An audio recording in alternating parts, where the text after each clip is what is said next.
अस्सलाम वालेकुम dear students, my name is Ahmed and you are watching dear always. Dear students, आज का जो हमारा टॉपिक ऑफ डिस्कशन है वो है सिग्निफिकेंस ऑफ माइटोसिस। इससे जो हमने पहला लेक्चर स्टडी किया था उसमें हमने माइटोसिस को स्टडी किया था कि माइटोसिस क्या होती है, उसके फेजेस के बारे में।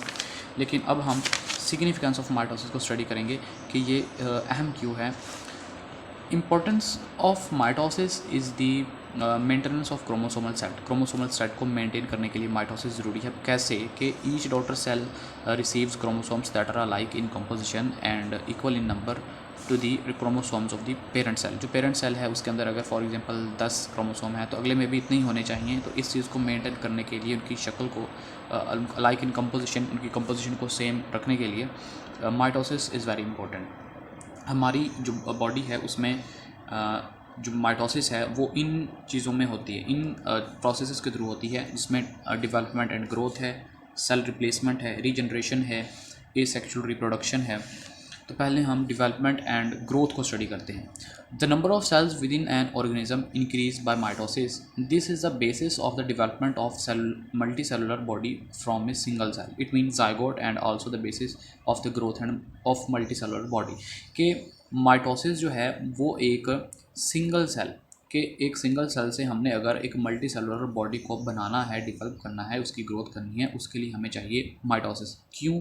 क्योंकि the number of cells within an organism increase by mitosis. कि उसकी जो सेल्स की तादाद है उसको बढ़ाने के लिए हमारे पास माइटोसिस ज़रूरी है। माइटोसिस के ज़रिए ही हम इसकी सेल डिवीजन कर करके इसको मल्टी सेलुलर बॉडी में कन्वर्ट कर सकते हैं। ये डेवलपमेंट एंड ग्रोथ में इसका रोल है, इसकी सिग्निफिकेंस है। उसके बाद है जी सेल रिप्लेसमेंट, के एक सेल की जगह पे दूसरी सेल का आ जाना। In some parts of the body, for example skin and digestive tract. Skin और डाइजेस्टिव ट्रैक्ट के अंदर हमारे जो सेल्स होते हैं उनमें सेल रिप्लेसमेंट होती है। कैसे होती है कि cells are constantly sloughed off and replaced by new ones. New cells are form by mitosis and so are exact copies of the cells being replaced. के माइटोसिस के ज़रिए जो सेल्स ख़त्म हो गए हैं या फिर बंद हो गए हैं, हमारे काम वर्किंग नहीं कर रहे, उनको हम हटा के वहाँ पे न्यू सेल्स की रिप्लेसमेंट कर देते हैं। अब जो न्यू सेल्स आते हैं वो बिल्कुल पेरेंट सेल्स की तरह होते हैं। इसकी इन्होंने यहाँ पे एक और एग्जांपल दी है, वो दी है रेड ब्लड सेल्स की। कि रेड ब्लड सेल्स जो हैं वो हर 4 महीने के बाद हमारे चेंज हो जाते हैं। जो पुराने होते हैं उनको रिप्लेनिश कर दिया जाता है, ख़त्म कर दिया जाता है, और उनकी जगह न्यू ले लेते हैं। और वो लेते हैं through the process of mitosis. Mitosis के प्रोसेस के थ्रू वो नए बनते हैं। ये था जी सेल रिप्लेसमेंट। अब है जी रीजनरेशन। रीजनरेशन होता है कि एक पार्ट जो बॉडी का अगर उतर गया है तो उसकी जगह पे किसी न्यू चीज़ का आ जाना, रीजनरेट कर जाना वो बॉडी का पार्ट। जिस तरह आपने देखा होगा छिपकलियों की दुम अगर टूट जाए तो वहाँ पे नई दुम आ जाती है। इसी तरह यहाँ पे स्टारफिश की एग्जांपल दी हुई है इन्होंने कि अगर स्टारफिश का आर्म जो है, बाजू जो है, अगर वो टूट जाए किसी तरीके से तो वो रीजनरेट करके उसको दोबारा वहाँ पे वापस ले आता है। और ये सारा प्रोसेस होता है माइटोसिस के ज़रिए। और माइटोसिस इसलिए ज़रूरी है। Some organisms can regenerate parts of their bodies. The production of new cells is achieved by mitosis. For example, sea star regenerates its lost arm through mitosis. के जो organisms हैं वो अपने बॉडी पार्ट्स को दोबारा रीजनरेट कर सकते हैं through the process of mitosis. और यहाँ पे इन्होंने एग्जांपल दी है सी स्टार की, जो कि अपना लॉस्ट आर्म माइटोसिस के प्रोसेस के थ्रू दोबारा से हासिल कर लेती है। इसके बाद है जी एसेक्सुअल रिप्रोडक्शन। एसेक्सुअल रिप्रोडक्शन में भी माइटोसिस का बहुत अहम किरदार है। वो ये है कि some organisms produce genetically similar offsprings through asexual reproduction. कि कुछ organisms genetically similar organisms asexual reproduction के ज़रिए बना लेते हैं, प्रोड्यूस कर लेते हैं। उसमें भी माइटोसिस जो है वो अहम किरदार अदा करता है। फॉर एग्जांपल हाइड्रा, यहाँ पे हाइड्रा की एग्जांपल दी हुई है। ये एक हाइड्रा का प्लांट है और ये क्या करता है कि बडिंग के थ्रू, एसेक्सुअली बाय बडिंग का प्रोसेस के थ्रू वो माइटोसिस करता है। इसमें होता ये है कि ये इसकी बॉडी है और इसके ऊपर एक बड बन जाती है, यानी कि माइटोसिस होती है इसकी सरफेस के ऊपर, बॉडी सरफेस के ऊपर माइटोसिस का प्रोसेस होता है जिसमें न्यू सेल्स बनते हैं। और ये जो न्यू सेल्स हैं इनको हम बड का नाम देते हैं। एक the cell at the surface of hydra undergo mitosis and form a mass called bud.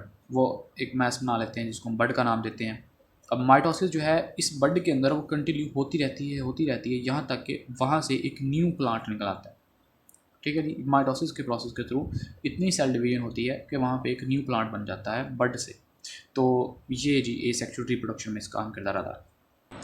Dear students, उसके बाद हमारा एक टॉपिक है errors in mitosis. Errors in mitosis is very important topic. इसमें MCQs और शॉर्ट क्वेश्चन आने का काफ़ी है कि इसमें से MCQs या फिर शॉर्ट क्वेश्चन आ सकते हैं। ये हम स्टडी करते हैं कि इसमें है क्या। इसमें एक्चुअल में ये बताया गया है कि अगर माइटोसिस के प्रोसेस में कोई भी एरर आ जाए, कोई भी म्यूटेशंस हो जाएं, तो ये हमारे लिए ख़तरनाक कैसे साबित हो सकता है।